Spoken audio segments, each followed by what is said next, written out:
Yeah. Thank you. Hello, hello.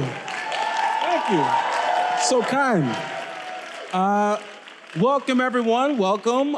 Please take your seats. My name is Omari Newton, Senior Instructor in the Acting Essentials Department at the Vancouver Film School. Yeah.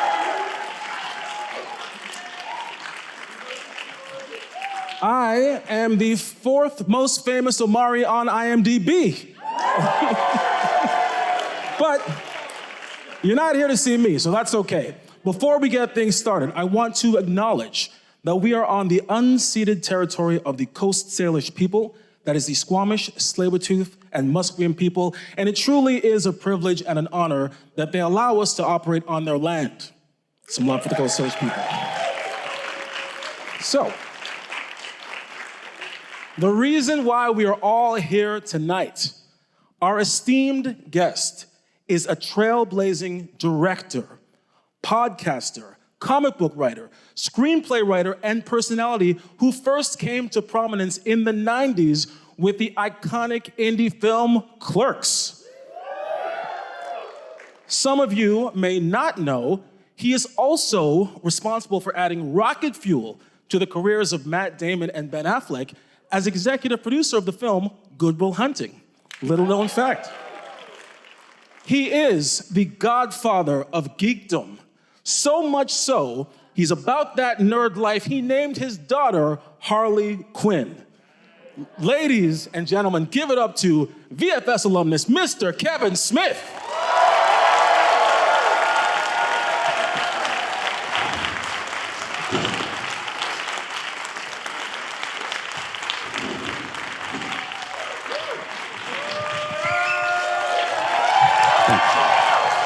Thank you. Now, Kevin, in true nerd comic book fashion, Yes. I want to start off with your origin story. Oh, shit. All right. But I'll beat you. Before we do that, let me beat you to it with just a way of explaining. I will probably be standing all night, and it's going to make folks with OCD really fucking upset because there's a fucking chair right there.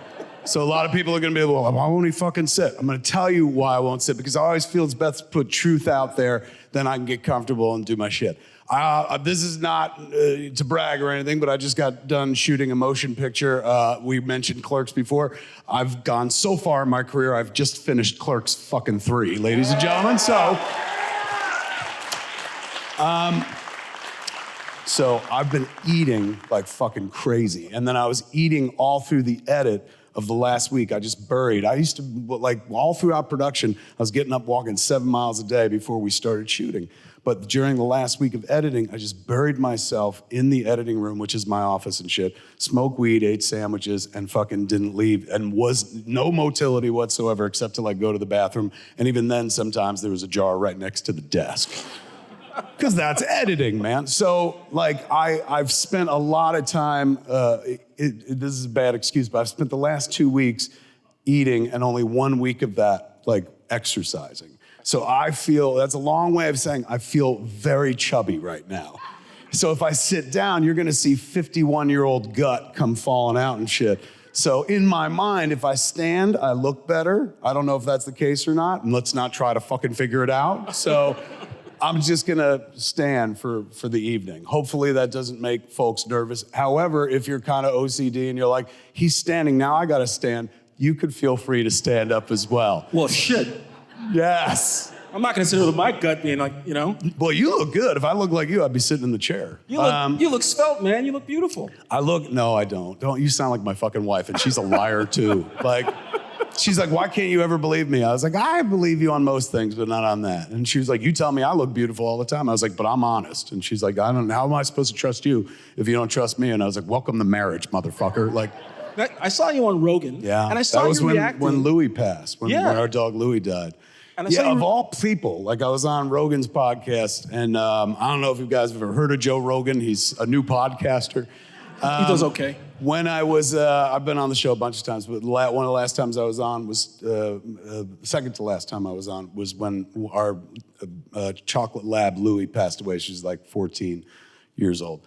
So, we're having a conversation and it comes up and, it's the kind of venue you could just feel comfortable and let your hair down and shit. But to be fair, I feel that way everywhere and stuff, but felt really that way. I was with Joe, I was smoking, so it was all good in the hood. Started talking about our dogs, talking about dog death. And he went fucking emotional fast. And I'm not gonna say I know Joe well, but I know him well enough. I've known him for years and shit like that. Never fucking saw Joe Rogan cry. Got so worried that I was like, if Joe Rogan cries, is that one of the seventh signs? Doesn't the fucking earth crack in two and cleave in twain? And now look what's happened. You brought this on us, Kevin. I know. This is your fault. No, what happened was since then, he became a billionaire podcaster. So I'm still trying to figure that part out and shit. When I started doing podcasting, which was, 2007, that's when we started doing Smodcast. So right now we're at 14 years. Next year will be 15 years of podcasting. You did it because you loved it. Because it was just oh my God, nobody's gonna stop me from doing this? Fuck, I wanna do it. Now it's a legit career for some people. People making a living off this shit. I used to make a living off it by going out on the road and doing shows, give the podcast away for free.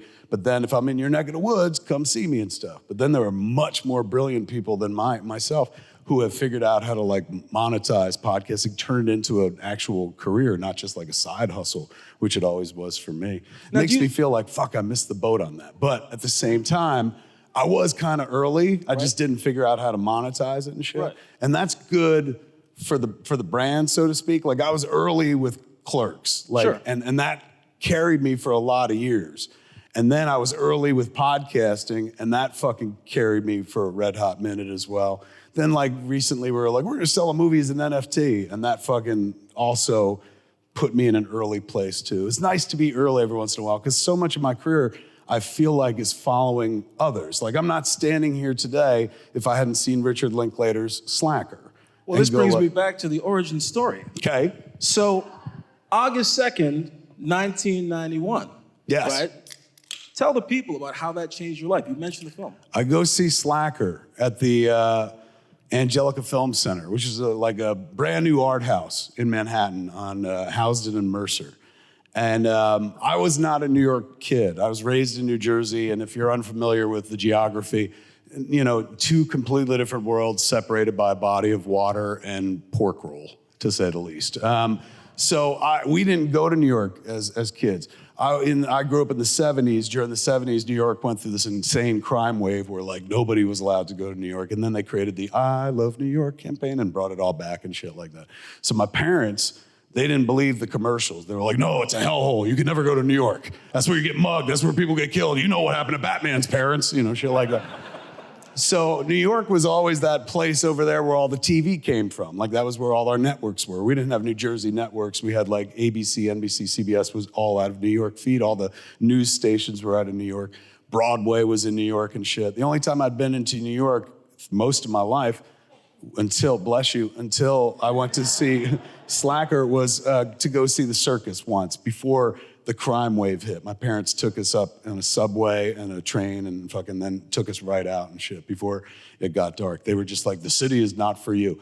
Turns out the city was for me, man. When I finally got to go to the city when I was a little older, a friend of mine, Ernie O'Donnell, he was the first one in our group to get a license so he could drive. And so we went up to the city to go to a thrift store, a place where they vintage clothing and shit was a brand new thing at that point. And I was a big Sam Kinison fan. He was a comedian at the time. And I wanted to get a trench coat like him because I was he's a fat guy and he's hiding it in a trench coat. That's brilliant, So I'm stealing that idea. And so we went up trench coat shopping and shit, discovered Manhattan, which to a late teenager, I was 17 at that point, is everything. It's oh my God, this has been here this whole time. Went to my parents you fucking lied. Oz is right over there. This is fucking Kansas and shit. So I would go to New York frequently, and it wasn't until the night of my 21st birthday that I went to New York to see a motion picture, which I remember most of my friends were why would you do that? There's a multiplex right around the corner. And I'm yeah, but they're never gonna show this movie that I wanna go see up there. And they're is it a porno movie? And I was no, it's an independent film. And they're porn. And I was no. Close, but not the same thing. There's this whole new movement that's busting out and shit, and there's all these people just getting up, taking a camera and making movies. And And so they're playing in these movie theaters up there. And this guy from Austin, Texas made this movie. I don't even, the Austin, Texas part I found out reading articles, like in the Village Voice. Whole reason I went to see Slacker in the first place, I worked at Quick Stop, the same convenience store from Clerks, and I would read the Village Voice. Jay Hoberman was the lead critic. And what I liked about that name was it was J. Hoberman. You didn't know if it was a man or a woman. Like the whole time, reading the reviews, they were non-gender specific. And the reviews weren't like thumbs up, thumbs down. It was more like an essay about a movie. And at the end of it, you weren't even sure if the person liked the movie or not, which is my kind of film criticism. I would much rather it be obscure than somebody be like, no, I think you fucking suck, So I liked his review. It turned out he was a guy. Later on, when I got into the film business, they were like, here's Jim Hoberman. I'm like, Jim! Makes sense. So But what drew you to Slacker specifically? Like why the review that Jay Hoberman wrote about Slacker made it sound fascinating. It had no stars. It had no plot really. It was just ambling around Austin, Texas for the day. And they made it sound like the city was as much a character as anybody in the movie. But honestly, there was they talked about part of the movie is a scene where there's a person trying to sell what is a Madonna pap smear. And so I read that, and I was like, that's fucked up. I want to see that. And so that kind of drew me there. And so me and my friend Vincent Pereira go see it. Vinny was the mop boy at Quick Stop. He'd come in at 9 o'clock at night, stock the soda, mop the fucking floors and stuff. First person I ever met wanted to be a filmmaker. Up until then, movies were just things that my dad took me to see. My dad took me to the movies every week of my life when I was a kid, and all the way up to, when I stopped going because I got too old, like a fucking idiot. I would fucking kill or die to get one more movie date with my dad, as opposed to me going oh, Dad, I got some shit to do. He died many years ago, over 20 years ago at this point, but still, he kind of put the love of movies in me and never once said, while sitting next to me, movie after movie, was never you could do this. I know you like this and you're not good at anything else, so fucking lean into it. That's a thing we tell kids today. Right. Back then, you didn't do that shit. My father was the kind of guy that was see that mountain? Never climb it. You'll get hurt. Read about others that do that sort of thing. Well, in fact, and you see this movie, you're super inspired because you're I can do a movie like this. And then you started, this is for you kids listening, this is back in 91, pre-internet. You start doing forensics, trying to figure out how to become a filmmaker, and you come across an ad for VFS. Absolutely. Yeah, there were at a time when I fell in love with film, there were two options for a film education. One was the standard 4-year university, 2-year of master's program. If you were going to go to Tisch, NYU's film school, you do 4 years of fucking undergrad, and then you get your master's in film. And so, I had discovered my passion, what I felt was at a very late age, 21. I was Jesus, on my 21st birthday, I see a movie that makes me want to be a filmmaker. It lights a fucking fire in me where I'm I've never seen anything like this. I described it as viewing that movie with a mixture of awe and arrogance. Awe because I'd never seen anything quite like that movie and stuff. And it was made by complete nobodies in the middle of fucking nowhere. It wasn't in Los Angeles, wasn't in New York. It was in bumblefuck Texas, man, which turns out Austin's the capital of Texas. I didn't know that, but a little fucking ignorance will go a long fucking way. So as I saw that, I was this guy's singing his song in the middle of fucking nowhere, man. He ain't in LA or New York. He's just fucking doing it.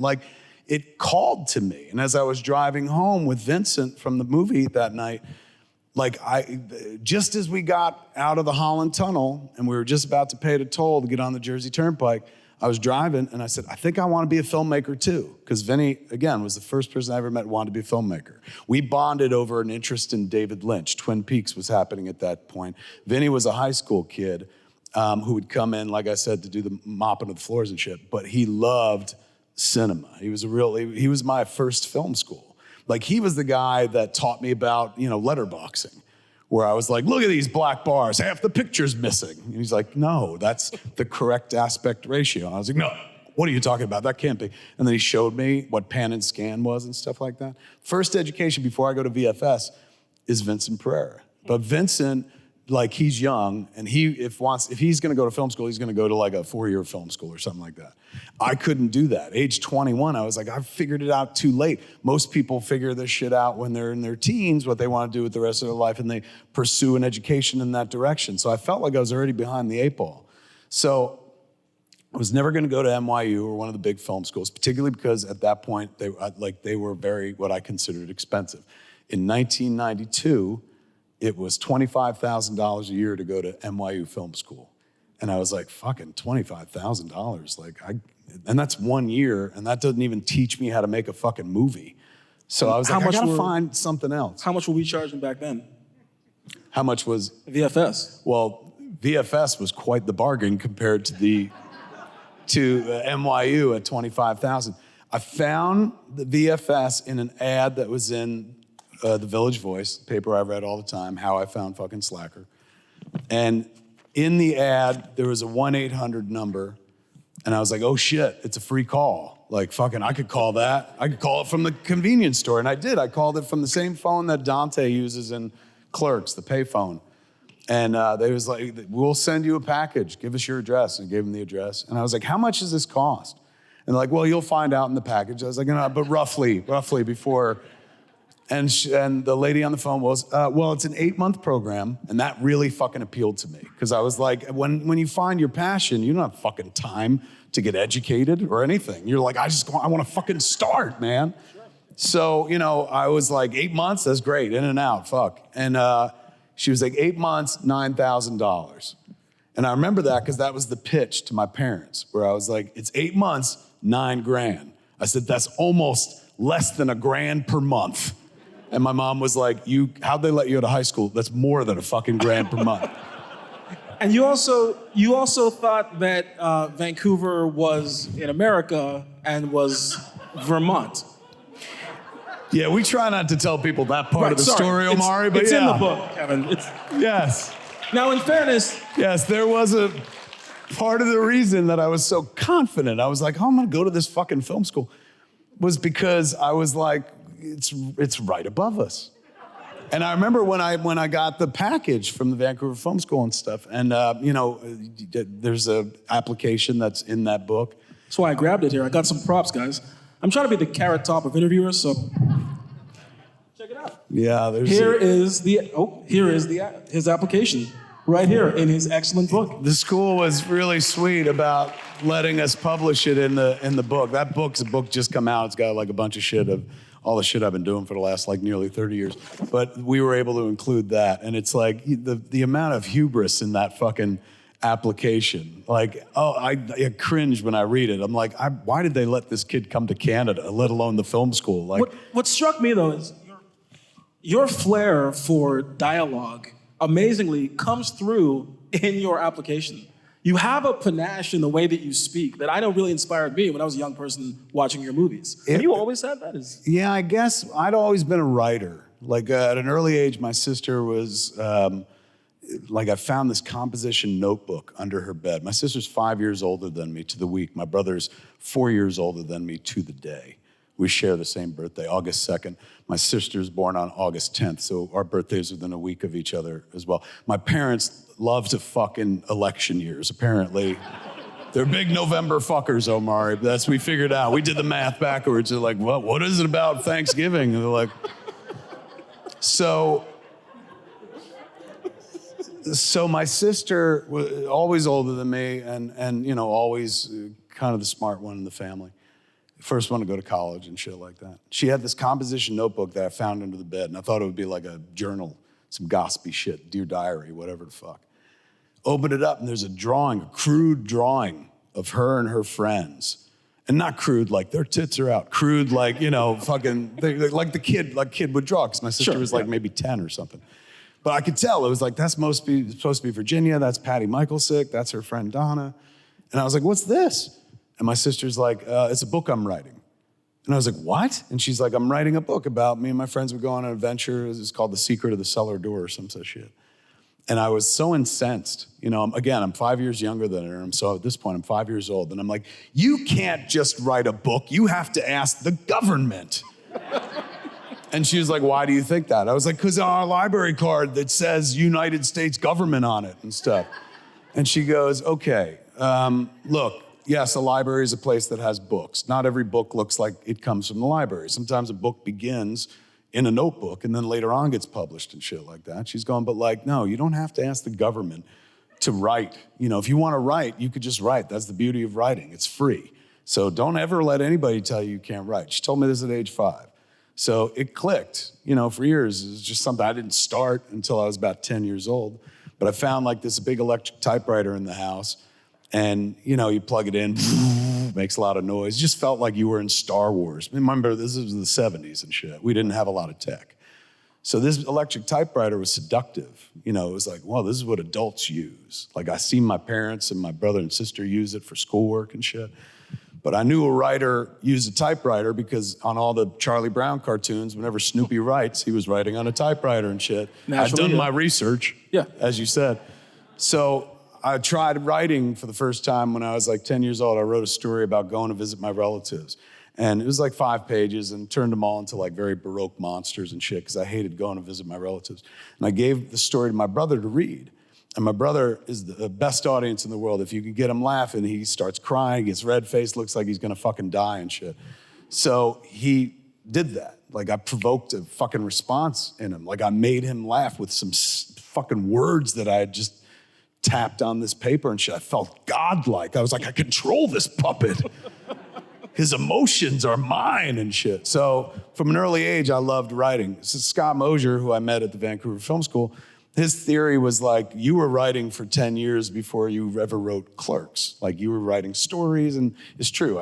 I constantly fucking wrote. I just enjoyed it so much. And you'd started writing Clerks before you even came to Vancouver Film School? No, okay. I had an idea about like, I want to make a movie here, but I got to learn how to do that and shit. I started writing Clerks here in Vancouver. Okay. That's why I like Vancouver for me. Whenever I land and shit, like I get real verklempt, real like fucking emotional because this is like one of my homes. This was, if you follow the parlance of like fucking Superman, like, you know, he left a dying planet and went to a place where he was complete alien, but he was accepted and shit, but hidden, you know, couldn't tell people who he really was and shit. So he put on the glasses, became Clark Kent.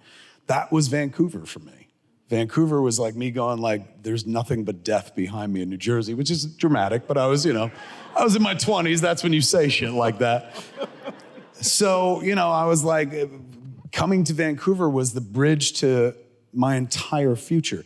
Everything that happens to me, everything that's in that fucking book happens because, and I'm not just saying this because it's a VFS event. Look, I'll be honest with you, in the beginning of my career, I was very fucking, you know, I was a bit of a bitch. You know, I remember like when Clerks took off, me and Mosier were in the office. We had an office that we set up and stuff. And I think it was like, we were making Chasing Amy. And somebody was like, I went to visit the VFS and they mentioned that you and Scott went there. And so I was like, Scott, call the Vancouver Film School right now. And we got him on the phone and we're like, you're not allowed to tell people we went there. And they're like, why? In that real hurt Canadian way. Yeah. Like, why? Why? And I'm like, because, this way? why? I think it was because, well, I was like a fucking dipshit 23-year-old, 24, at that point, you see, 25-year-old.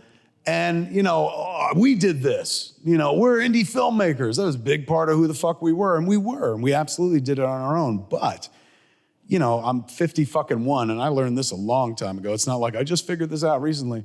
I learned a long time ago. Everything I have in my career starts with VFS, because that's where I meet Scott Mosier, and Scott Mosier is the bridge to everything. That's where I meet Dave Klein, and Dave Klein was my eyes. I'm useless. You know, I'm a motherfucker who's just like, I got a bunch of dreams and ideas, and this would be cool. Imagine if we did this. Everybody's that. Everybody in this room, and of course we're all creative, so naturally everybody in this room is like that, but everybody in the real world is like that too. Just having cool ideas all the time and shit. They don't follow up. And I would be one of those people. I wouldn't follow up. I'd be just a dreamer and it would end fucking there if I hadn't met a battery like Scott Mosier. the kid from Port Moody, who also wanted to be a filmmaker, did not come to VFS going like, I want to fucking produce Kevin Smith movies. Thankfully, we met, and that's what fucking happened. That guy put his life's journey to the side to go on my life's journey. Do you know how fucking beautiful that is? When somebody dreams your fucking dream for you, and that never would have happened, bro. Like, never. I had friends at home. Jason Mewes, who winds up being in everything I make. Walter Flanagan, Brian Johnson.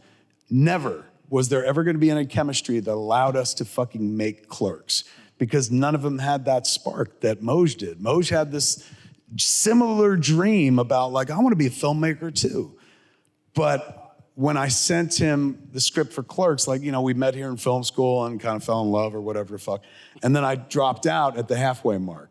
Like right when we were getting to the halfway mark of my 8-month period, I was like, I could take my tuition, half of my tuition, what would be left, and put it into a feature rather than spend the money here where we're about to make these short films, but they're only gonna make 4 films and there's 25 of us in the class. So I might not be able to make a film. I would rather hedge my bets, take that money home, start writing this convenience store movie, and put the money into that. So I went to speak to Richard Appleby, who was one of the founders of the school. Curly-haired Canadian dude, real sweet. And I said, hey man, what would happen if, like, could I get my tuition back? And he's like, all of it? Is that how they do it in America? And I was like, well, I mean, any of it? And he goes, well, if you left by this day, and that day was 4 days from when I was talking to him, he's like, this is the cutoff point. If you left before then, we can give you half your tuition back. He's going, but if you leave the next day, we keep all your tuition. Is that fair? And I was like, totally fair. He's like, something we did? And I said, no, I feel like I got to put this money into a movie. And he was like, okay, fair enough. Now, to any current students, that's how it used to be. Don't get any ideas. So just, you're not getting your money. Sorry, carry on. I just don't want to cause a mass exodus. He's absolutely right. I work here, Kevin. I need this place to continue. I feel you. Yeah. And look, all you have to do is look at my career, my body of work, particularly my film work, to realize I should have stayed in film school the whole time. But, you know, fucking, I broke off a little bit early. Thank God Scott and David stayed in film school. Scott was like, I don't know about your parents, but if I drop out of this, he dropped out of a lot of things. He's like, if I drop out of this, my parents are gonna like never let me hear the end of it. And I was a serial quitter as well. Never finished anything except got my high school degree, that was it. So the idea that I would fucking, you know, call up the Vancouver Film School, ask for an application, write what I wrote and shit like that. And it's written by a kid who wants to be so much better than he is. He dreams of being something different and stuff. He's in the chrysalis stage. He's realizing that like, oh my God, fucking, I can dream shit into reality if I just try hard enough. And I don't mean that in a mystical way, by any stretch of the imagination. Belief in oneself and perseverance, man, and ambition will kind of get you to those places that you dream about going to. So that kid filled out that application and sent in a check, small check, I forget what it was. $75 according to your books. $75, man, which at that time was a lot of money to me and stuff, but it was cheaper than when I submitted Clerks to Sundance. That was $500. I was like, why does Redford need that money, man? What the fuck?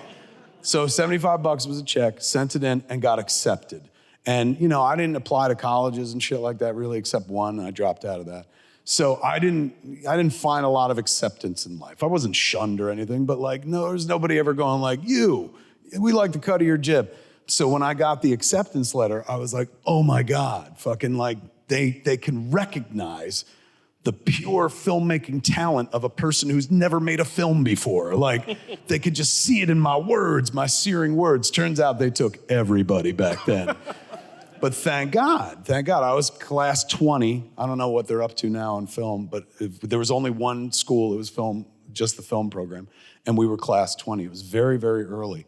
So I had to tell my parents, and I sat my parents down and I was like, I saw this movie called Slacker a couple months ago, and it changed me. It made me want to be a filmmaker. Dad, you always took me to the movies and stuff, and I think I want to try to make a movie. I think I'd be good at it. I think it might be the only thing I might be good at and stuff. So I applied to a film school. I didn't tell you guys about it, but they said yes And so I'm gonna go. And I'm not asking you guys for the money or anything like that. I just wanna let you know, like, this is all going down. Because this was completely uncharacteristic of me. Like, I was not this person, this ambitious person. So my mom goes, this is all good to hear, where is the film school? And I said, it's right above us, it's in Vancouver. And my mom goes, Vancouver? I said, yes. And she goes, and you say it's above us. And I said, well, yeah, it's in Canada. Canada is, that's what she said. I was like, it's above us. It goes Massachusetts, Maine, Vancouver. And my mom goes, Vermont. And I was like, what? And she goes, you're thinking of Vermont. It just has a V like Vancouver. It's like, Vancouver is not even in this country. It's in Canada and it's on the other side. Now, in fairness, politically, Vermont is basically a province. You guys got Bernie Sanders. It's very... I found that out later in life. I was like, I wasn't that far off the mark. Yeah. But she was my mom. I remember my mom being like, didn't you fucking notice anything weird when they had letters in the zip code, Kevin? And I was like, no, I thought that was a Vermont thing, you know. So it was by accident, pure accident, that I wind up going to the Vancouver Film School, or fucking fate. Somebody, this is the best. I know people are like, this is a fucking terrible simulation. For me, it's been amazing. In this simulation, somebody makes sure that I go to fucking Vancouver, the other side of the world. Me, the guy least likely to leave fucking New Jersey. And I meet Scott Mosier and Dave Klein, and that's how fucking everything begins. Suddenly I meet people who are like, I can help you do that, or I want to help you do that. And I remember when I left film school, I told Scott and David, I was like, I'm cutting out. I'm gonna go home, I'm gonna write my script, and then like, you guys come help me make the movie, and vice versa. When you guys are done, write a script, I'll come help you make the movie. And I'm sure Dave and Scott were like, why would we want you to come help us make a movie? You're dropping out. Like, what are you gonna fucking know? I want to jump to some audience questions. Are you cool with that? Can you hear from the audience? Michael Mankowski, are you in the building? Do we have there we go. There's your boy, Michael Mankowski. Michael said, you and Clerks inspired myself and countless others who had no connections and no money to pick up a camera and tell their own stories. What advice would you give to young aspiring filmmakers that want to get started today? Oh my God, tell that fucking story that is only yours. There is a predilection toward people to want to imitate what they've seen before or what is successful. Case in point, I wouldn't have thought of making Clerks had I not seen Slacker, but those two movies don't look a thing alike, they're not alike and stuff. I didn't go like, well, I'm gonna just make Slacker again because that worked for him, so it'll work for me. A lot of people think that way, where they're like, well, I just wanna do this because this works over here, so like obviously this is the quickest path to success. I don't subscribe to that. My feeling after being in this for nearly 30 fucking years, and based on my own experience and based on the experiences of those who've been around me, who've been on similar journeys, is your story is your true value. Your unique, only you perspective story. Nobody else has that. Your voice is your currency in this life. That's all you got, man. Like if you got good looks right now, enjoy them because you will get old and they go away and shit.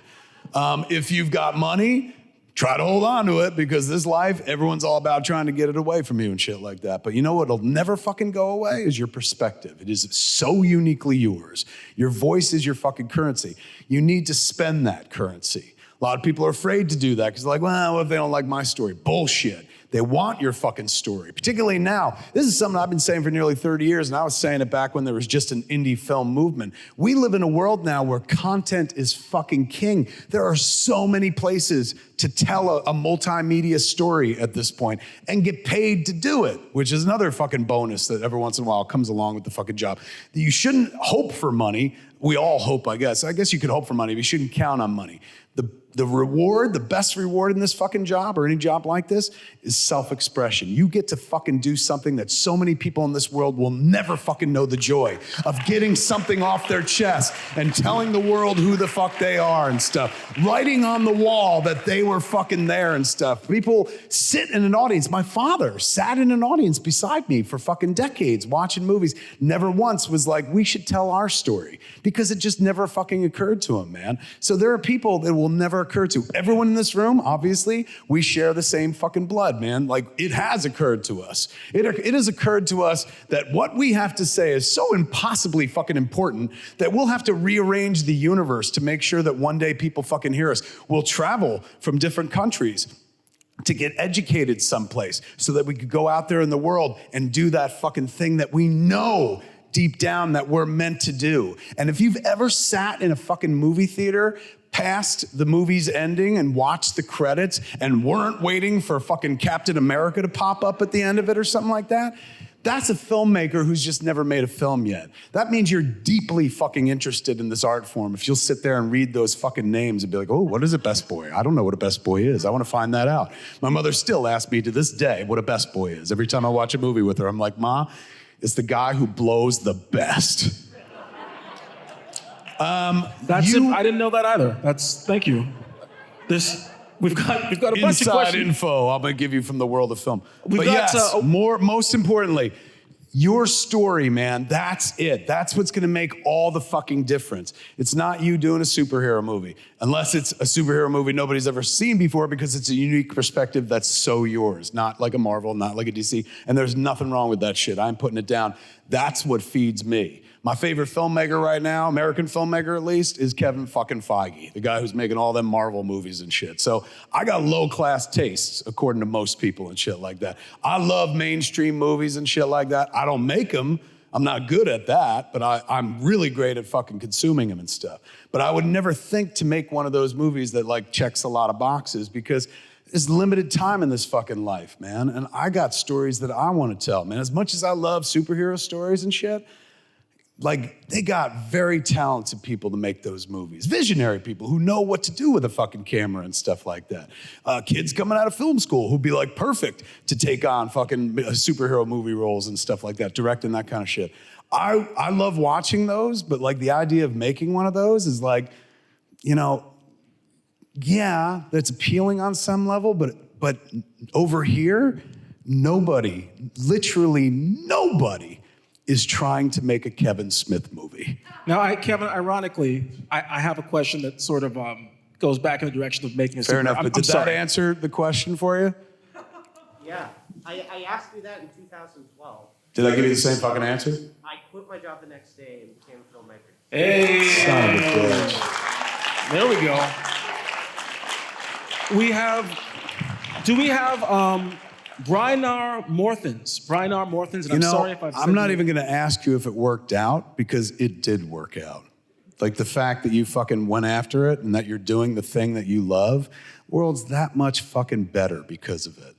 And you know, that sounds like a fucking, like, what an arrogant thing to say. Look, if you're gonna be in the arts, there's a lot of arrogance, because it's arrogant to think that anybody gives a fuck what you have to say or think. And yet every day of my life for the last nearly 30 years, I get up and I'm like, they gotta know what I think about this. And I start fucking writing. So don't take it to the ridiculous degree where you yell at people on set. Never yell at people on a set, particularly because anybody on a set is trying to help you make your fucking movie. So you show them the respect that they're fucking due, man. You give them thanks. You fucking praise them constantly. Yes, they're getting paid. That doesn't fucking matter, man. Think about it. Those are people on their own fucking journey. Most people don't want to be like in a department that ain't the department in charge. Most people go to film school, want to be fucking directors. And if you pull together a crew full of people that you go to school with, and you should be doing that, this is a sidebar note. When I went to film school, it was very competitive. All the kids in class were like at each other's fucking throats and like trying to be better. Never understood that, where I'm like, these are my resources. Like, I didn't compete with Scott Mosier. I've tried to win him over. Same with Dave Klein, because I needed them to fucking do what I wanted to do. All of these people that you sit beside are your fucking allies, man. Like, without them, you're not gonna get where you wanna go in life. Get to know them and embrace them fucking deeply. You go to their world and help them when it's your time. They come to yours when it's your time and do the fucking reverse. These are the people, if you're lucky, that you will be seeing every day of your life while you do this wonderful thing, this wonderful art of self-expression. And then if you're lucky, you go toes up off a movie set, seeing those same fucking faces that have been around you your whole fucking career. Part of the journey for me is about the familiarity of those around me. That's why I work with the same folks all the time, over and over. Number one, I know how they do. Like, I know exactly what they're gonna bring to the party and stuff like that. But number two, it keeps you like forever fucking young, man. Like, these are the people I started the journey with, and I'm 51 now. And so, like, you know, I wanna feel fucking young. This is a make pretend realm. Like, it's no place for feeling old and tired and aged and broken, which is what I felt like after the heart attack. When I had a heart attack a few years ago, I felt old for the first time in my life. I was 47 and I almost fucking died. I was, 80% chance of dying that night. Later on, Mick Garris, I was on his podcast, he goes, "You're wrong, it's not 80% with the Widowmaker, it's 83. So I had an 83% chance of fucking dying and shit like that. Once I bounced from that heart attack, everything that I believed in my career up to that point only strengthened. Like, I was like, I'm only making fucking Kevin Smith movies from now until the end and shit. Because what does anybody need from me to be like, hey man, here's a guy who puts on a cape and he beats people up because he feels bad about what happened to his parents. Like, there are plenty of talented people that can tell you that story and shit, but who's gonna tell you the story about the motherfucker in the convenience store, the real hero and shit like that? So for me, it's always been about surrounding myself with like-minded individuals. That's what you have here, this golden opportunity. Again, I'll say it, and not just because it's good branding for the school. If I don't go to VFS, I don't meet David, I don't meet Scott, Clerks never happens, literally. I go back and work at that convenience store probably, and people go like, whatever happened? Didn't you go to film school? Like, you know, whatever happened to that? And I'd be like, oh, nothing, I guess. You know, do you want a bag with that? Which, to be fair, I would have been cool with. I like retail. Like, I still own a retail store. Fucking, I enjoy fucking interactivity and shit. Like, the convenience store for me, as much as it was like, I hate working for somebody, it was a stage. It was like this. It was like, people, you're forced to interact with me. Like, so I'm gonna entertain you for a few seconds before you go. And you own a comic book store now as well, right? I do. Now, which leads me, see that clever segue I just got in there. Nice, well done, Amar. I didn't want to set it up. We had a question from Brian R. Amorthans. Are you here, Brian R? Brian R. So, Brian R, do you remember the question that you asked, or do you want me to read it for you? I remember it. Go ahead. Oh, there we go. We're gonna go freestyle here. I'm wearing a Vancouver Film School hat, kids. Hey. Which I'm proud to wear, and I will wear in my real life all the time. However, they tried to give me a red one, and in my country, that means a different thing altogether. So I'll be wearing the black one for this evening. We gotta make filmmaking great again. Brian R. Hi. How are you, sir? I'm all right, thank you. I'm your biggest fan from Iceland, by the way. Yeah. I went to Reykjavik. You should have met me. I have a dishwasher at home and everything, man. I could have used that. Yeah, right? What a beautiful country. Thank you, man. Really fucking gorgeous. It's But beautiful. what's that one shark dish? They bury shark under the earth and then It's you eat. awful. It's rotten shark. Yeah. Oh, fuck. That was the one thing. Like, you got to try it. I'm like, well, I don't really eat fish. They're like, well, this ain't fish. This is shark been buried under the earth for like 10 years. It's fucking awful. Yeah, really bad. Other than that, great country. Yeah, thanks.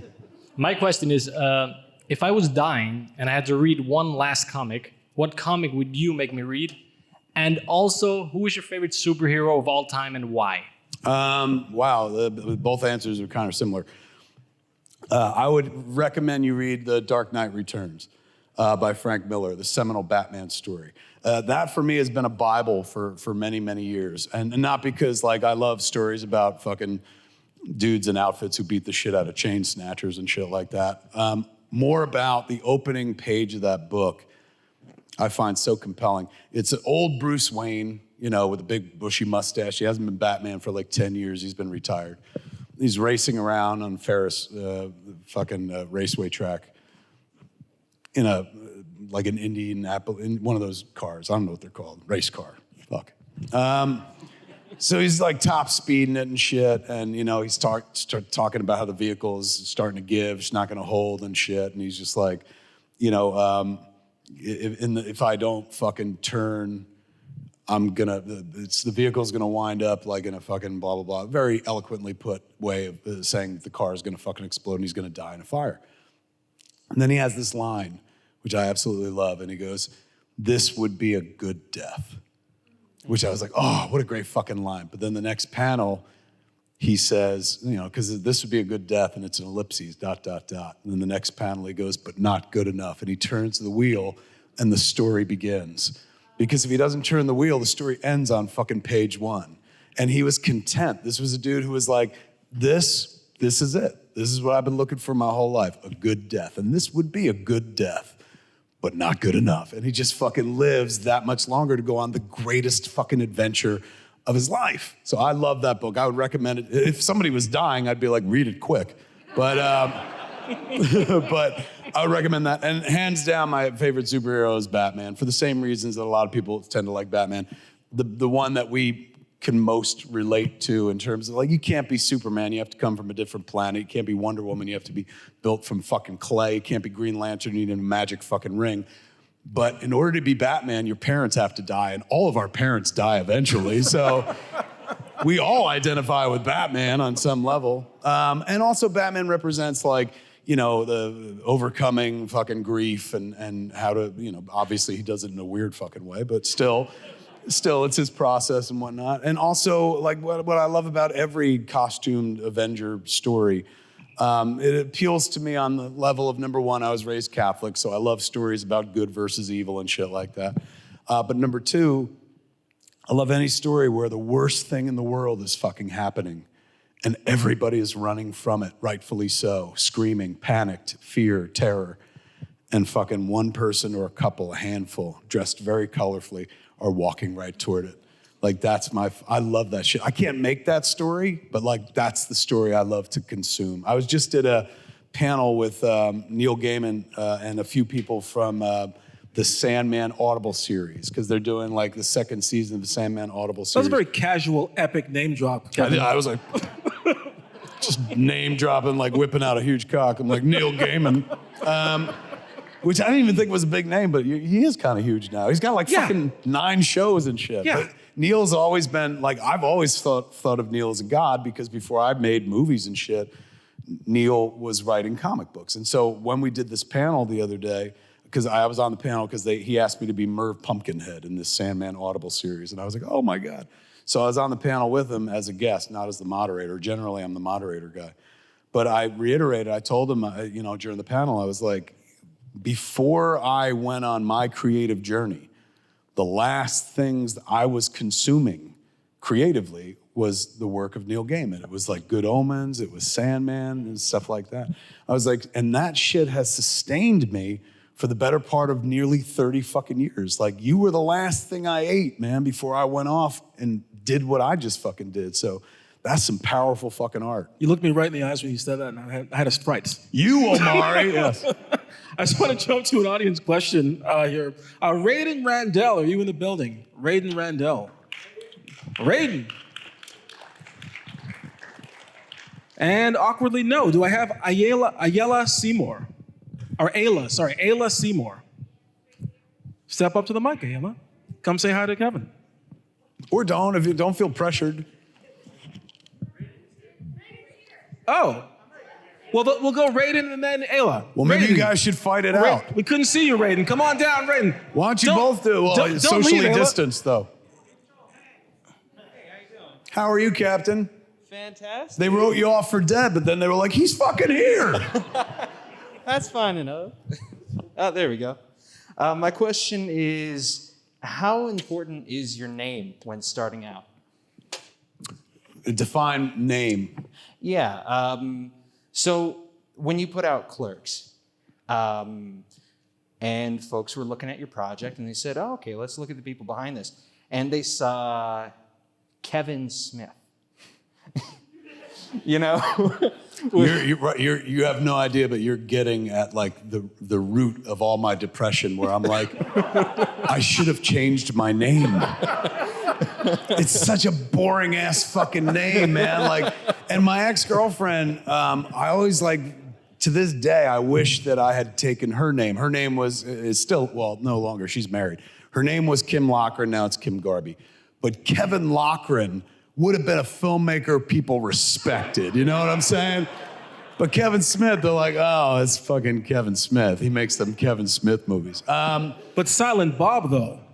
That was, that kind of, I didn't expect that. That was like backdoor magic, which sounds dirtier than I meant it. But it very, that wasn't part of the plan. I wanted to play Randall. That's why Randall has all the best jokes.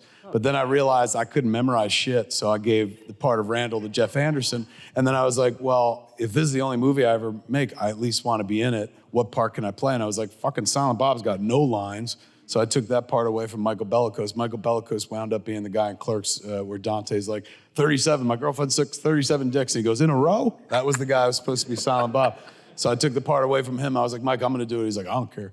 And so I wound up being Silent Bob. And thankfully, I stood next to, and still do for the better part of the last 30 years, the insanely talented American icon, Jason Mewes. Shout out to Jason Mewes, everybody. Because that elevated like the Silent Bob of it all. Like I honestly did not expect those characters to travel as long as they have. And they've been like an amazing umbrella for me throughout my entire life because we own Jay and Silent Bob, me and Jay, which is not, it's unnatural. Like Clerks, when it was sold to Miramax, when you sell the movie, you sell everything. But I knew I wanted to use Jay and Silent Bob in Mallrats, and I knew for sure that I wanted to use them in Dogma, which I had already started writing before Clerks. So I remember asking my lawyer, John Sloss, I was like, he was doing the deal, Miramax agreed to buy the movie and shit. And so paperwork, takes a minute. So while he's doing the paperwork, he's like, I'm about to close this. Is there anything else you want to add to the contract? And I said, can you throw in something that says we can use Jay and Silent Bob in other movies? And he's like, why? And I was like, because I'm going to use him again. He goes, why? And I was like, because if I put Jason Mewes in movies, I don't have to lend him money. So like, I'm going to keep casting him and shit. So he goes, well, let's just ask for the rights to the characters. And I was like, are you allowed to do that? He goes, it's the fucking law. We make it up all the time. So he went in and asked Miramax, talked to the Miramax lawyer, and then reported back to me. He was just like, congratulations, you own Jay and Silent Bob. And I was like, what? How the fuck did that happen? And he's like, well, I went in there and I said, look, I know we're about to close the deal, but Kevin Smith is very interested in owning Jay and Silent Bob outside of the movie. And the lawyers were like, who is Kevin Smith? And what is Jay and Silent Bob? And they're like, Clerks, this Clerks movie. And they're like, oh, the movie about the guys in the convenience store. He said, yeah. And they're like, and what? He wants the Jay and Silent Bob characters? Who are they? He's like, they're the guys that hang out outside the convenience store. And then these were the magic fucking words that my lawyer said to him. Because the Miramax lawyer goes, why does he want the rights to these characters? And he said, Jason Mewes plays the character Jay. And his name is the same name as the guy in the movie. And he's afraid if they sell this movie, Disney's gonna own him. And I said to my lawyer, I was like, they believe that? He's like, because you're both from New Jersey, yes. And so the words that the Miramax lawyer spake that gave me fucking financial security for the rest of my fucking life. Because this, mind you, this would be like fucking owning R2-D2 and C-3PO. Like you can't own Star Wars, but you can own the droids. It's like, what? Oh my God, I'll make droid figures and put them on t-shirts from now until the end of fucking time and shit. The words that the lawyer said, I'll never forget. He goes, the movie's called Clerks. It's about the guys inside the store, not the guys outside the store. Let him have his characters. And so Jay and Silent Bob became ours, and we've owned them ever since. But hold on, that goes back to the question though, to the name thing. Are you still there? Did you sit down? The name thing. So the question is like, did it matter that my name was Kevin Smith? Like, did somewhere along the way somebody be like, well, this name is rather, uneventful? Yeah, was that like a... Never. Honestly, I'm not like fucking making fun of you. That is a fucking fantastic question. Nobody asks shit like that, but that's a great fucking question. And I'm a perfect resource to answer that question. It doesn't, no, because I have the shittiest name in the business. It really didn't matter. It's what's in the movie. Like, that's all they care about. They didn't give a fuck about me or what my name was, or they didn't even know who I was at the end of the day when we were making the deal and shit.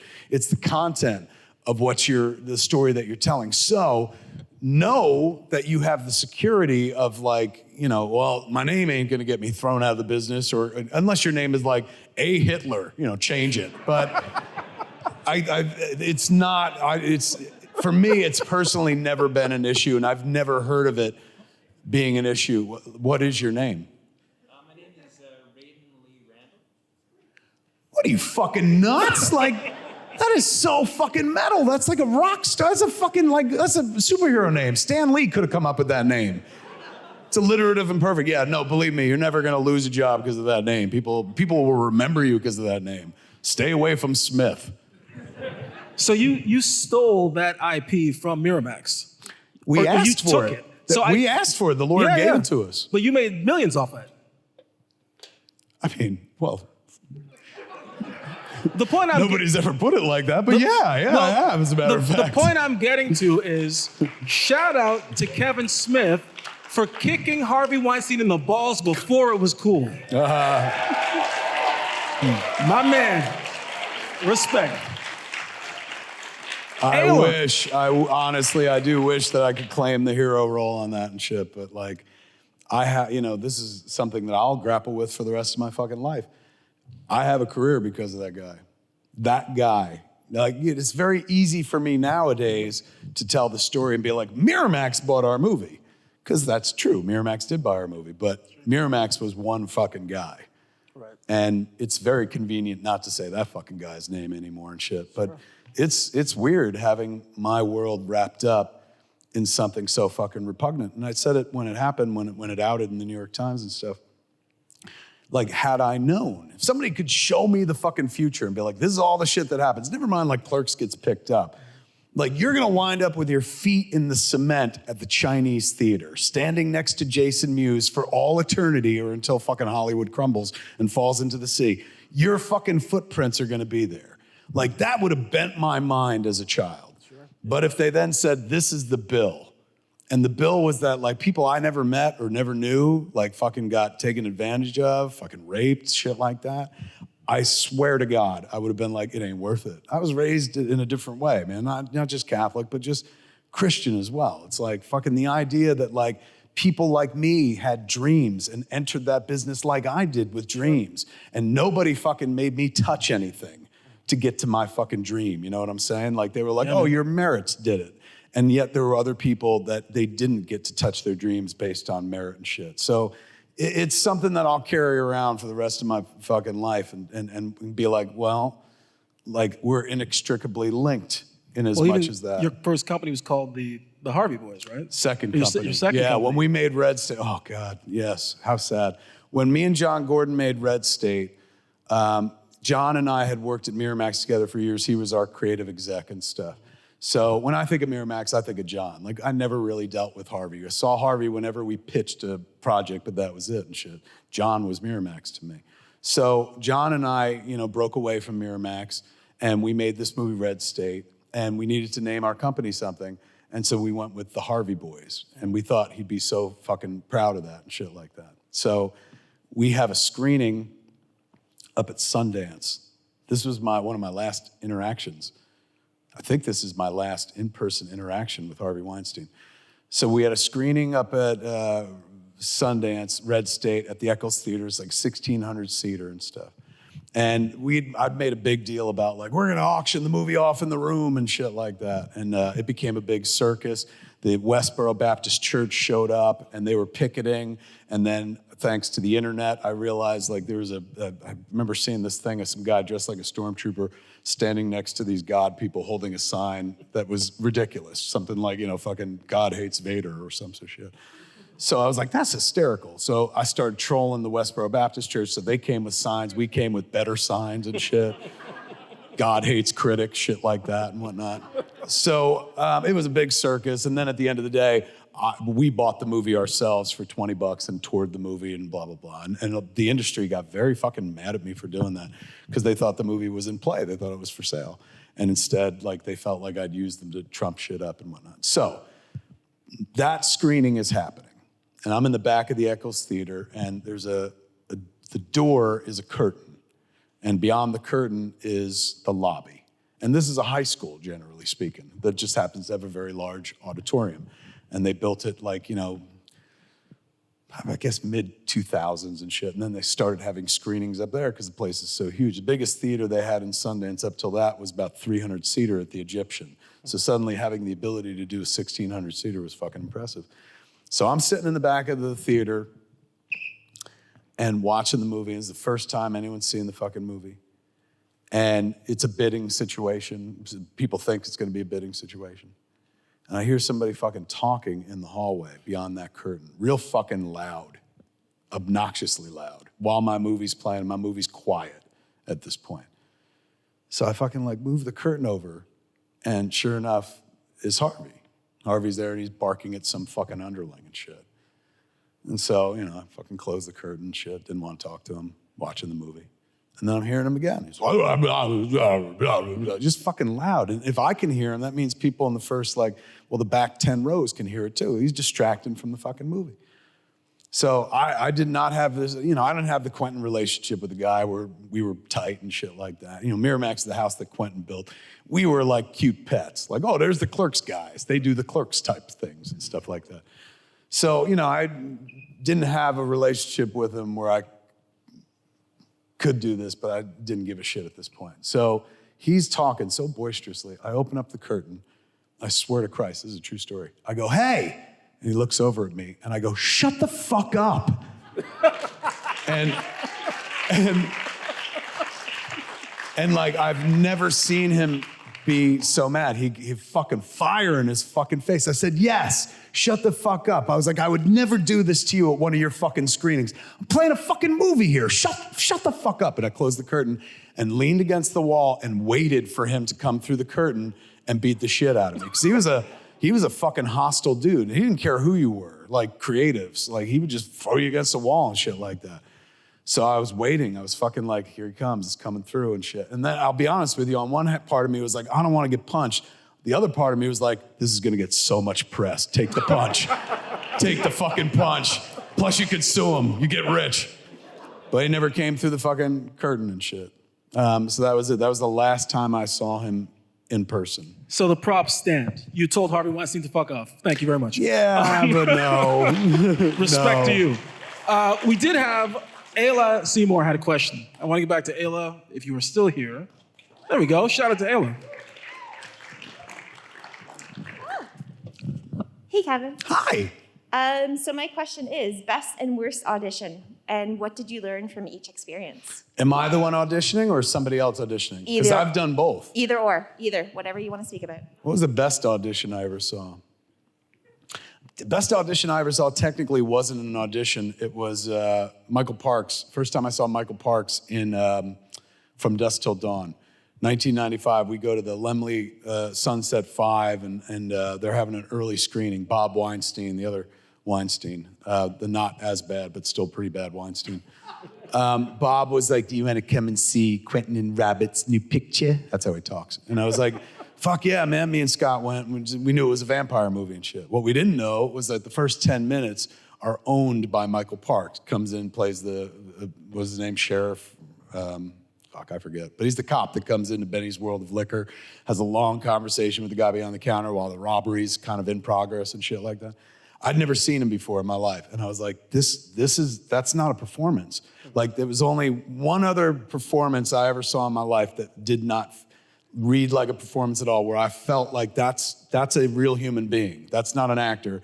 That person, that actor transcended performance and literally became that person. One was Michael Parks, had the keen, innate ability to do that. The other is Billy Bob Thornton in a movie called The Simple Plan by Sam Raimi. If you've ever seen it, Billy Bob Thornton is not Billy Bob Thornton. He's channeling another fucking soul from another dimension. It's one of the greatest performances I've ever seen in my entire life. Parks was that in From Dusk Till Dawn. I was like, who is this acting fucking Yoda? Like, I've never heard of this fucking guy. Could you imagine what it would be like to spend a day on set with this fucking dude? I was like, I gotta work with this guy one day. And I never had anything to put him in. Like, what was he gonna play? Silent Bob's fucking grandpa or some such shit? So one day when my friend Malcolm, my Canadian friend Malcolm, who's from, I was hoping he was gonna be over here, but he's on the Toronto side. He's the one who made a documentary about me that comes out in November called Clerk. It's kind of basically like this book, but in movie form and shit. Malcolm had done a documentary that I produced called Small Town Gay Bar, where he went to Meridian, Mississippi, where there's a gay bar in one of the least likely fucking places in the world to have a gay bar.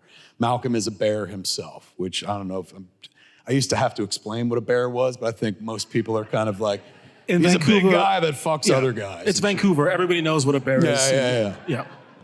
Dude that like kind of looks like me, but like has sex with impossibly hot guys. And you're like, why? Like when he told me about it, he was just like, I'm a bear. And I was like, all right, what does that mean? He was like, I'm a guy who has sex with guys that do way out of my fucking league. And I was like, what do you mean? And he was like, they don't look like me. And he showed me a picture of his boyfriend. I was like, I would fuck that guy. Like, how are you fucking this guy? And he's like, because I'm a bear. So Malcolm makes this documentary. And Malcolm, it passes, pretty easily. Like, he comes across real butch. Bah! That's his catchphrase. Bah! He's the kind of guy that, like, you'll come out of something like fucking Rise of Skywalker and be like, well, that was fun. And he's like, that's an abortion of cinema. That kind of guy and shit. So Malcolm is talking about this documentary. He come see the fucking doc. He put it together, and we went to Toronto and watched it in the theater. It was great and shit. But in the doc, I didn't know he had interviewed Fred Phelps, the guy who was the head of the Westboro Baptist Church years ago. He's dead now. He was a horrible fucking human being who would show up outside of funerals of people that died and be like, they're burning in hell and shit like that. Very uniquely American and stuff. Used to seem crazy, but like after the last few years, seems like perfectly fucking charming. So this dude was pretty much a fucking monster. And Malcolm interviewed the dude. And I'd seen this dude interviewed other places, 2020 and shit like that. Fucking Malcolm talked to him. And Malcolm passes with this guy. So this guy don't know that Malcolm's like gay as the day is long. So Malcolm's sitting there talking to him. This guy's going like, well, I'm gonna fucking open up to this guy because he's fucking a man. He's not like one of these gay people and shit like that. So Malcolm's talking to the dude, and he brings up the dude's family. He's like, one of your kids like left the church though 5 years ago. Is that correct? And you watch fucking Fred Phelps change. He went from like this patrician old man who sounds like a grandpa but says horribly hateful fucking things. And then he went real dark, and he was like, we won't be talking about that, brother Malcolm. And I was like, that is so fucking scary. After the doc, I said, Malcolm, I can't believe you fucking sat down with that guy for 10 minutes. He goes, I sat down with him for an hour. I only used 10 minutes. I was like, can I see the fucking uncut footage? So he gave me the DVD of his interview with Fred Phelps. And I said to my wife, I was like, Malcolm just sent me the raw footage of interviewing Fred Phelps. We're totally watching this tonight. And she goes, you're out of your fucking mind. I don't want to hear that crackpot in my house. I'm not gonna watch it in this room on this TV. We have a 103-inch television in our bedroom. And she's like, I'm not gonna look at a 103-inch version of this asshole. And so I was like, fine, I won't watch it. And I went upstairs to another TV and watched it real quiet, looking over my shoulder so she didn't come in and fucking yell at me and shit, because I really wanted to see the rest of the interview. And it was a terrifying interview. It was 45 minutes to 50 minutes long. And the dude was just so calm as he said the most hateful, scary fucking things. Like, he just sold it as if it was fucking normal. He just sounded like somebody's grandpa, not a guy who was like spreading a message of hate. But if you listen to what he's actually saying, is all fucking horribly hateful. So I called up Malcolm and I was like, Malcolm, this is a horror movie. You need to make a fucking horror movie about this fucking family and shit like that. And he goes, that's stupid. I said, fuck you, I'll do it myself. And I hung up. And I started writing Red State. And so I would send Malcolm pages all the time and be like, what do you think? And so he was with me as I was writing, and he was reading everything and going like, oh my God, this does sound like it. You're right, this is a fucking horror movie and shit. So that, me watching From Dusk Till Dawn led to Red State, because I was like, there's only one fucking guy who could play Fred Phelps, man. And it's this guy, Michael Parks, that I saw in a fucking movie years ago, and Quentin uses him in his shit all the time. I said, I've always wanted to put him in something. Now I could, because I need somebody to play like a nut bar fucking Southern preacher. So it wasn't technically an audition, but it was for me, because I worked for 15 years to be able to cast that fucking guy based on his reel, so to speak, based on seeing him From Dusk Till Dawn. All right, so that was best audition. What was the second part? I learned that, like, if you wait long enough, and I learn this all the time, if you wait long enough, if you're patient, and I mean really fucking patient, everything that you want to happen eventually does. It just never happens on your schedule. Like, I was like, I want to work with this guy. It took fucking 15 years. I mean, look, we just made Clerks 3. I was trying to make that movie for 7 fucking years, man. Like, persistence. You gotta be like, we're flighty as artists, right? We're flaky, we fucking go all over the place. So we're like Homer when he's going like, this is an exact twin of me. Ooh, a dog with a puffy tail. Like, our attention goes all over the fucking place and whatnot. So it's important, whimsy is important in our line of work. It's a big part of who we are and what we do. But whimsy don't get the fucking movie shot, you know what I'm saying? Whimsy don't fucking deliver that actor you've always wanted to work with to you. You can whimsy so far, man, and then you got to put shit into practice. And so the important lesson was like, you can make things happen. You can fucking shape the universe and stuff. It's just never gonna happen when you want it to. And then sometimes when it does happen, it's so late, you're like, oh, you're bemused by the fact that it fucking came around. Where you're like, oh, I remember when that was important to me. But now all these other things are important to me and stuff. So you can get to everything that you want in life. Unless what I want is the power of flight without a jetpack. Fuck you, I can't do that. But making art, making this shit we're talking about, totally fucking doable. Well, thanks for crushing my dream, Kevin. We have another question here from Mike Timothy. Mike Timothy. Mike. Also, when I thought I misread that, I felt like I was like the Key and Peele teacher, like Mike Timothy, but your name's Mike Timothy. Timothy. You say Timothy. Mike Timothy. I say Timothy. I changed it from Smith. Yeah, smart plan. God, I wish I looked like you. Man, imagine when I came out of the scene in '94 and I had guns like you. People treat me so seriously and shit. A question I had for you. Do you think, would a comedy writer-director trying to establish himself in the industry have kind of a better shot through film, television, or other? Wow, you're asking an old timer, so naturally I'm gonna be like, film, but like fucking, that doesn't take into account the entire YouTube generation that happened right after me and shit. Something I definitely would have been a part of if Clerks hadn't happened when it did. Like all those kids, same sensibility, same idea. And I met a lot of them years later, the really rich ones and shit. And like, they're like, oh, we did what we did because we saw Clerks. And I'm like, great, can I have money? And they're like, no. So, what's the best way? I mean, by any means necessary. Like fucking, if somebody's like, here's a feature, here's a TV show, here's other, whatever gets it done, whatever you can actually have something to show for the time, be like, there's no one thing that's preferable to the others. When I was a kid starting in my career, film was everything and TV was like, ugh.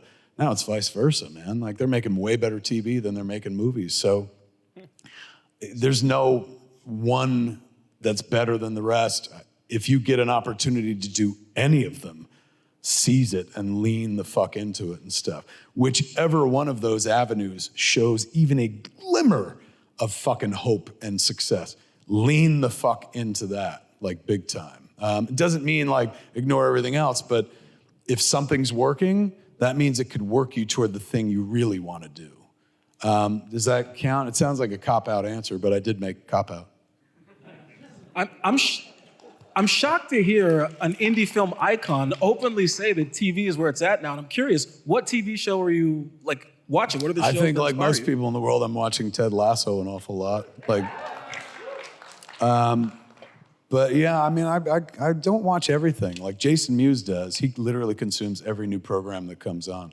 I don't. I'm pretty fucking selective. That's why, like, when I do find something that nourishes me creatively, I stick with it. Marvel movies, for some reason, do it for me. Probably because I know I'll never try to make one of those, so it can be, that's where I could just be a member of the audience again and stuff. But generally speaking, I'm so busy trying to make a thing that I'm not in consumption mode. Like, you go through periods, waves, where it's like, oh, I just want to watch a bunch of shit, and that feeds you, and then you kind of go on your journey. For me, at least, like I can only watch so much before I get like not jealous, but I'm like, why am I watching other people make their dreams come true when I know I have the ability to do this shit myself? Turn the fucking TV off and take a step toward your future. And this leads That's me me. I'm not saying people should do that, but you should. We're coming close to the end, but there's a question I have to ask. We're talking about TV, we're talking about, being where it's at. So you very recently did an adaptation of He-Man, an iconic IP. Yeah, Masters of the Universe. Masters of the Universe, right? And shall we say there was a spirited and divided response. Yeah. Now, personally, I watched the pilot. I thought it was dope. I thought what you did was really cool. I'm curious to hear for everyone, how does one create something from such a beloved known IP and stay the course with their vision and not get swayed by all these divergent voices? It's easy to not get swayed because the process of animation, like before anybody gets to see it, we're done. Like, you know what I'm saying? Like ours is a 10 episode series. They put out 5. The back 5 were just waiting on scoring. So they were done. So it's not like, how do I maintain my voice with all these people saying shit? It's like in for a penny, in for a pound. I couldn't change anything. Like we're already finished. That's why it's curious. Like I got taken to task for the first 5 episodes for some plot devices that we chose and whatnot. But as we head into the next 5, like all of any questions get fucking answered, any mysteries get solved and stuff like that. But based on the vitriolic reaction that a very small but very vocal part of the audience had, we already know that like when the next 5 air, and these 5 have been done. We changed nothing. It's not like, based on that, we couldn't. The mechanics of animation don't allow you to fucking do that much changing. We're kind of pot committed. But the next 5 give them so much of what those folks wanted that I will bet you dollars to donuts right here on this stage that a lot of people on the internet are gonna be like, well, they changed it, see?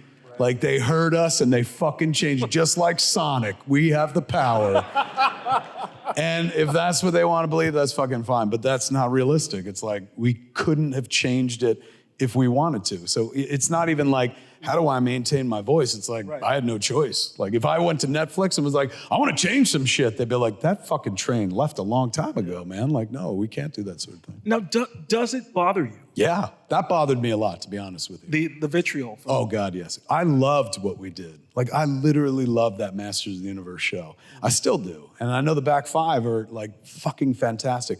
I think it's a wonderful fucking story, an adventure story, something I've never fucking done before. Me playing with somebody else's toys the way that I did in comics with Batman or Daredevil and stuff like that. That's why they came to me in the first place. Rob David was like, I loved your Daredevil run. He's like, you played with somebody else's toys, you did it well. He's like, do it with these characters. So I absolutely loved it, and I truly believed that every hardcore He-Man fan or Masters of the Universe fan was gonna love the fucking show because it was so true to the mythology. Such fucking deep cuts, like going way back to the Mattel source material. And some people didn't receive it that way.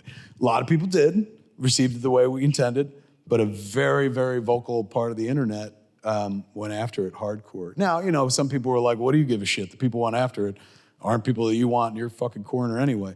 And, I guess that's one way to look at it, but like, I ain't in this business to piss people off. And it really fucking bugs me because I have many times over the years pissed people off. Like Dogma, we had fucking I got death threats over that movie. We had a rubber poop monster in the movie. Like, I was not trying to piss people off. I was trying to self-express and shit. So periodically, like this stuff with Masters of the Universe very much reminded me of Dogma. Dogma, I thought, was an incredibly devout movie. And I was like, any Catholic is gonna see this movie and fucking love it because like it approaches the material reverently, but also with a sense of humor and shit. It was written by a guy who still believed in all that. Like, Christian mythology. Like I remember fucking George Carlin on set one day was like, you really believe all this shit, don't you? And I was like, yeah, you don't? And he goes, no, I'm smarter than that. So like, for me, that was true belief. And then it was received as hypocrisy or as fucking, me attacking the church. Which it wasn't by any stretch of the imagination. Same thing with Masters of the Universe. People are like, oh, he fucking like took He-Man and destroyed him and fucking emasculated him. It's like, what are you fucking talking about? How do you emasculate a guy who gives his life for the whole fucking world? Like, so what, is Jesus emasculated? Is Iron Man emasculated? And more people know Iron Man than Jesus these days, so I have to throw that example in. But like, yeah, it bugged me. It really did. And it hurt my feelings. Well, and I know I know you're a sensitive person. Just I don't know you, but I've watched you for so long, and I'm just curious. Advice I'm soft. I'm a soft boy. Always have been. Sure. And most creatives have that sensitivity, right? That's what draws us to being creative. And what advice would you give people? Because at some point, you know, whether it's a grade in a class or whether it's something you really believe in and a critic destroys it, we're all going to get dunked on for something we really care in. It's true. What advice can you give to people in navigating that when it's coming at you on such a grand scale? There's two things that I always say to myself in the wake of everything we've done, good or bad, but generally it's more helpful during the bad times. Like this is the kind of thing you say after Yoga Hosers happens and stuff like that, after Jersey Girl happens, but it works regardless. I always say to myself, you wanted this. Don't forget how badly you wanted this. You changed the world to make this happen. You made people leave their lives and come to a foreign place. You got people to put together millions of dollars so you could fucking make pretend. You wanted this, don't bitch. Like fucking doesn't matter. You didn't fucking ask for the results. You just asked to make the fucking thing. And you got to make the thing. And if the results aren't what you hope for, well, boo fucking who. But remember, you wanted this. Don't fucking sell out on it. This was your fucking dream. So that's number one. Number two is a little easier going on oneself. And it's more philosophical. And it's always this. What was the alternative? Like, what were you gonna do if you didn't do this fucking thing? Knowing that you could have done it. Like, it's not one thing, it's one thing to be like, oh, I always wanted to go to the moon, but fucking how do I get there and shit? Like, I don't know how to get there, so that's a pipe dream and shit. But making a movie, I've done that a bunch of times. I know exactly how to fucking do it. And there's some reason that I couldn't make that fucking particular movie, or like, what, it would have eaten at me like a fucking cancer. Like, I live to fucking self-express, and if I couldn't have expressed that, it would have broken me down inside until I fucking did. It took me 7 years to express Clerks 3, and I finally got to fucking say it. So I always remind myself, like, what was the alternative? There was no alternative. It doesn't matter now if the whole world hates this fucking thing. Like, you had to do this. If you didn't get this out of you, it would have destroyed you ultimately. So fucking, you know, those two things, at least for me, they don't, you know, I'm sure whoever finances the shit I make that don't make money, they're like, yeah, that doesn't help us get our money back. But for me, in order to fucking go on, that's two things I always remind myself. Keeps me kind of straight, keeps me humble. Like, you wanted this, fuck you wanted this. Like, don't forget, like, this all begins with your whimsy. And that's what it all comes down to, man. I spend a lot of time whimsying. Like, part of this job, I'd say 75, 80% of this job, in terms, as far as I'm concerned, is whimsy. Is sitting around dreaming about the fucking future, is imagining what could be, is imagining like, what if this character met this character and then they said this shit? Or going like, what if I fucking did this? And what if I took this thing from my real life, which was interesting, but I make it more funny and fucking throw this on top of it? Or, oh shit, what if I make this thing a horror movie? Like, my mother bugs me. What if I kill her in a movie or some shit? That'll be therapeutic or whatever. Like, there are all these reasons why we kind of gravitate toward the self-expression, toward doing it and stuff.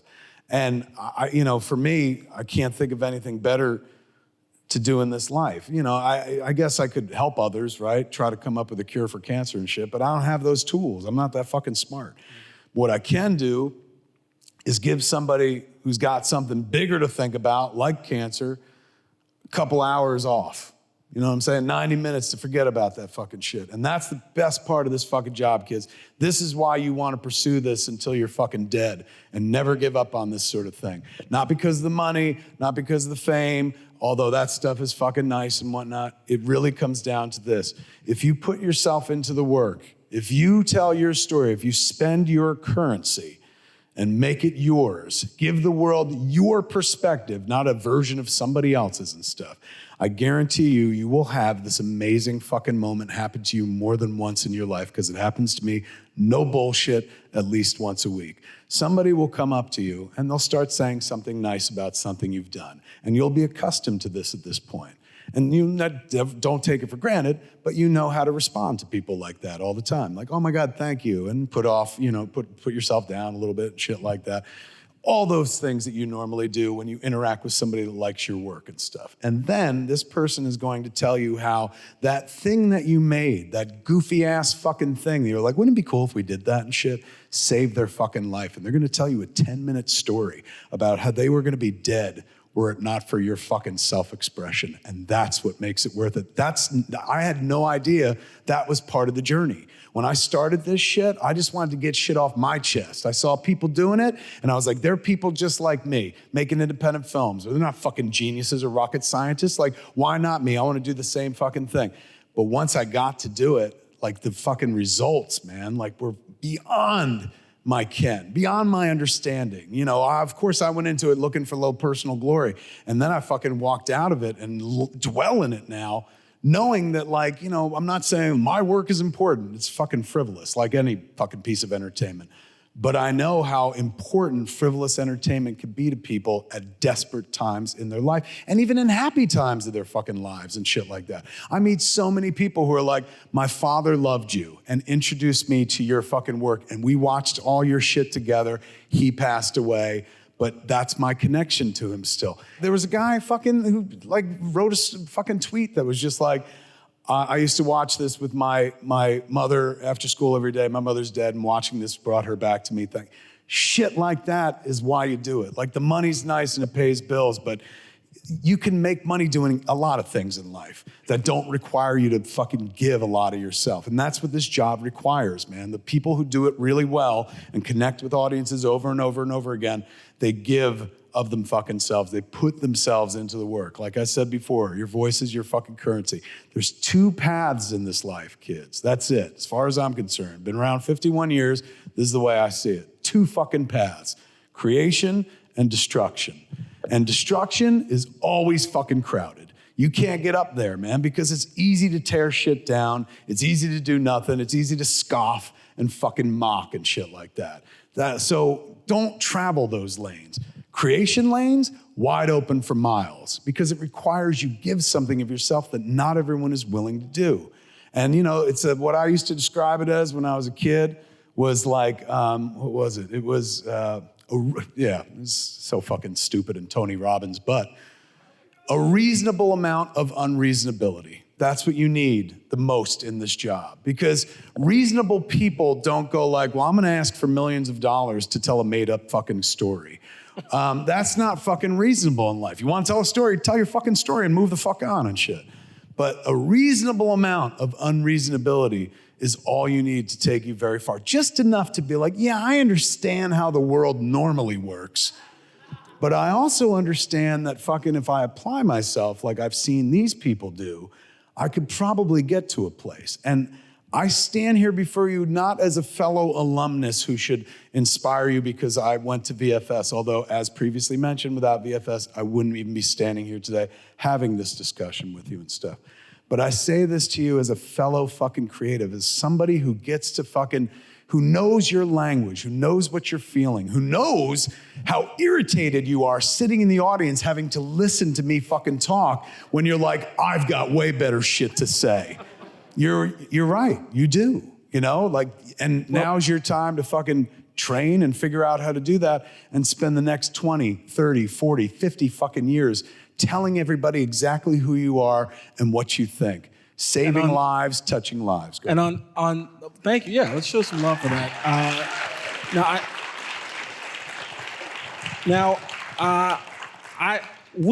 I truly could listen to you all day. If you checked out my YouTube history, you'd probably be afraid to be on stage with me because I've watched so many hours of you speak. And, you know, I watched your first movie on VHS. I got to make an admission. I watched my first movie on VHS too. I stole your monologue from Chasing Amy that was talking about black nerds with the famous line, fuck Lando. Yes. I felt very seen as a black nerd in the 90s. That wasn't really a thing. So we could listen to you all night. And I just want to on behalf That of means myself, a lot. Thank you. It's true, man. I remember. And Yes, that means a lot. on behalf of Vancouver Film School, first of all, let's give Kevin Smith a lot of love for Yes, showing up. Thank you. Thank you. Well, give it up for him, man. That was No, thanks, man. fantastic. Thank you very much, man. Excellent But job, Amari. we do have to go. So again, one final. Everybody stand up. One No, final. no. We don't want people standing up for me anymore. I've too I much. do. Stand up for Kevin Smith. No. One final stand up for Kevin Smith. Thank you very much. Thank you. One more thing before we go, kids. I know we got to get out of here and stuff, and I do love the sound of my own voice, but it's very rare that I get to be around a room full of creative people. I'm used to doing shows for people that don't go out and think about making something afterwards. And so at the end of those shows, I'm always imploring those people who don't dream like us, to go and dream and try to do some shit. It's a wonderful way that I generally end all the shows that I do and stuff, and sends people out there, and a few of them maybe think a little differently than they did prior to then, and pursue something. I don't have to do that in this fucking room, because I know everybody in this room is as hungry as I am, and I'm still fucking hungry to storytell. Not just because I've done it for a couple decades doesn't mean that I'm over it at this point. I love fucking making movies. And even when I don't love making movies, like even with, and that's generally when people don't like the movie you've made, I do it still to this day to honor the kid that started this journey. I don't get here without some fucking wacky 21-year-old kid who didn't know where Vancouver was. You know what I'm saying? And that boy dreamed about fucking making movies. Dreamed about it. He didn't even dream about all this other shit. That was gravy and stuff. All he ever dreamed about was making movies and stuff. So I still, to this day, I'll make movies till the end of time, until I drop dead, to honor that kid, because that kid got me where I am. That kid is in every one of you. You all got that fucking kid, and you're trying to honor that fucking dream that you had as a kid. Trust me, it's going to happen. It's not going to happen perhaps on your schedule and not the way that you thought it would be, but it will happen because you've got the passion and the fucking fire. Enough that you went to a different place altogether to educate yourself on how to do this sort of thing. So there are gonna be times when you're gonna doubt yourself. I fucking still doubt myself to this day. I never think I'm a fraud, because that would mean I'd have to think I was valuable. But I do doubt whether I ever should have done it and shit. Every once in a while I read something online where somebody's like, he'll never be a great filmmaker, but he's a nice guy, or whatever the fuck. There are gonna be times when you doubt yourself. There are gonna be times people try to make you doubt yourself. There are gonna be times when so many horrible things are happening in the fucking real world that you'll be like, why would I even bother with a pursuit as futile and silly as making pretend for a living? But I promise you, your work is fucking necessary. One of you out there, if not all of you out there, have the fucking story that they're looking for at a studio right now, or at some fucking financing company, or Netflix, which is where most of us want to work at this point. Like, they don't want to hear from me. Trust me, I've been in those rooms, and they're like, oh, it's the clerks guy yet again and shit. They're waiting to hear from you. They dream about you. They don't dream about me. They don't dream about those of us they've worked with over and over again. You are the one they're thinking of. The person from fucking some part of the world that they've not met yet, who has a story that's gonna fucking change everything. The story that makes that person go like, yes, take all the fucking money. You're the person I've been waiting for. So when you get down and you think like, oh, fucking, what are the chances? The chances are high, kids. I stand before you as living proof of that, man. Like, I'm a kid from fucking nowhere, was nowhere near the business and shit, took a shot on myself, told a story, and it fucking worked out for me and stuff. But that only worked out because I fucking told the story in the first place. Go tell your stories. Let nothing fucking stop you. A reasonable amount of unreasonability, because it's so fucking necessary for you to go out there and tell that fucking story. That fucking story, that story, because that story, that story, and that story is gonna launch 1,000 more ships, and they're gonna tell their fucking stories. And the more creativity that's out there, the better it is for fucking all of us. But most importantly, you'll get it off your chest. It's a wonderful life of self-expression. Lean the fuck into it. I love you all. Thank you, and good night, Vancouver Film School!